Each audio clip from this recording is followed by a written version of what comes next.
Have you ever wondered what Darth Vader's thoughts were just before his epic hallway scene in Rogue One? We are given a complete insight into Vader's mind in the novelization of Rogue One, A Star Wars Story. The Imperial Star Destroyer Devastator cut through an ocean of ships in an instant. Darth Vader observed the chaos surrounding the Devastator and reordered it behind the red glow of his mask. He saw the battle and was instinctively aware of how each shot could contribute to ultimate victory or defeat. As Vader ordered a boarding party, he felt fear, and it was coming from inside the rebel cruiser. When his vessel reached the flagship and his stormtroopers burned their way through the hull, he started toward the rebel bridge and then pivoted. Instinct guided him, and he moved alone. Vader attuned himself to panic and desperation and followed a trail. Have you ever wondered why Anakin couldn't sense Obi-Wan on Mustafar right before their duel? The reason for Anakin's lack of vision is explained in detail in the Legends novel The Rise and Fall of Darth Vader. Not too long after killing all the Separatist leaders, Palpatine's new apprentice, now named Darth Vader, had stepped outside the mountain fortress on Mustafar to gaze at the blazing lava rivers below. As tears streamed down his face, Anakin rushed to the landing platform to meet his wife, Padme. He would have never anticipated that Padme, traveling with C-3PO, would have followed him to Mustafar, nor had he foreseen that Obi-Wan would survive the Jedi Purge, and that Padme would secretly bring him with her. Despite his powers and years of attachment to Obi-Wan, Anakin's rage and anger had blocked his ability to sense his former master's presence. That was until he saw the Jedi Master standing in the hatch of Padme's starship. Did you know Anakin Skywalker actually saw himself kill Count Dooku before it even happened? This is explained in the novelization of Revenge of the Sith. Aboard General Grievous' ship, the Invisible Hand, Anakin's heart froze over. His voice went cold as space and told Obi-Wan that he could feel Count Dooku. He was here on this ship. Obi-Wan agreed.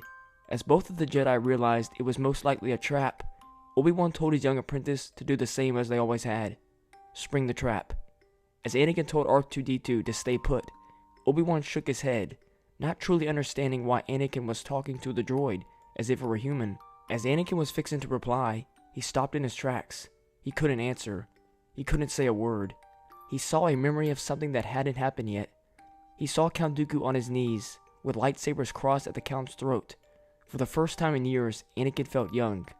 He snapped out of it and told Obi-Wan that they were fixing to win the war. Have you ever wondered why the Jedi Council specifically chose Ahsoka Tano to be Anakin Skywalker's Padawan? The exact reason for this is explained in the canon novel Skywalker, A Family at War.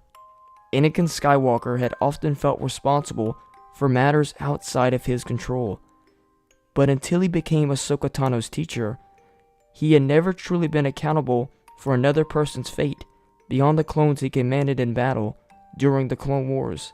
To inhabit the new role of being a teacher, Anakin Skywalker had to confront his deepest fears and allow himself to suffer the consequences. The Jedi Council chose Ahsoka as Anakin's Padawan precisely because she was as headstrong as he had been in his youth. With this, the Jedi believed that seeing these failings mirrored back at him might just be the push Anakin needed to shake off his own childish behavioral quirks. Have you ever wondered what Anakin Skywalker's first thoughts were on being granted the rank of Jedi Master? As the Chancellor and Anakin walked around his office, Palpatine asked Anakin to do a favor for him, to accept a post as his personal representative on the Jedi Council. He told Anakin that he is the only Jedi that he knows, that he truly knows, and that he can trust.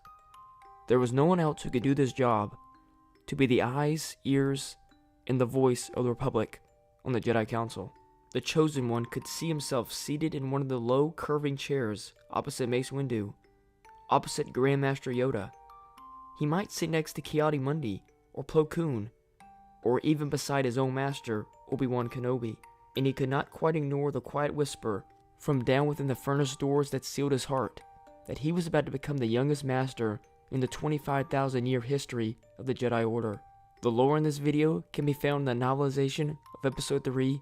Have you ever wondered who the first Jedi Darth Vader ever killed was? The answer can actually be found in the novelization of Revenge of the Sith.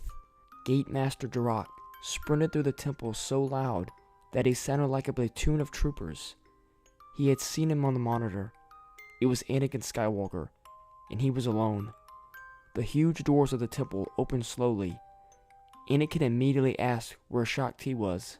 Jirok informed the Chosen One that she was in the meditation chambers. Jirok looked past Anakin, and the night beyond the temple was full of clones, battalions of them. He asked Anakin what was going on, and the last thing Jirok felt was the emitter of a lightsaber beneath his jaw. The last thing he heard was a blue plasma as it chewed upward through his head and burst from the top of his skull. Have you ever wondered what were Anakin Skywalker's first thoughts after turning to the dark side and becoming Darth Vader? After killing Mace Windu, Sidious ordered his new apprentice to rise. The Sith Lord who had once been a Jedi hero called Anakin Skywalker stood, drawing himself up to his full height. He turned his gaze inward and unlocked the furnace gate within his heart and saw the dead star dragon that had haunted his life. He said within himself that he was Darth Vader now. The dragon tried to whisper of failure and weakness, but the Sith Lord laid his hand upon it and broke its power with a single, effortless twist. He repeated again, he was Darth Vader.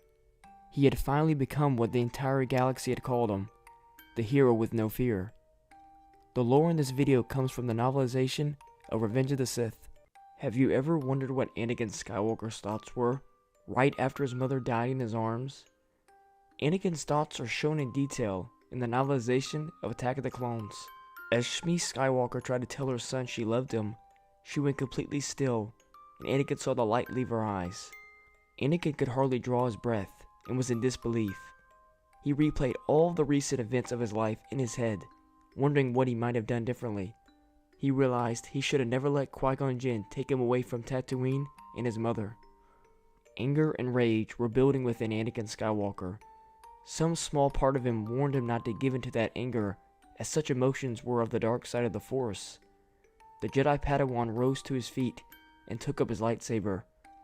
The two Tusken guards outside rushed him, but the blue glowing glade ignited, and in a flash of killing light, Anakin Skywalker took them down left and right.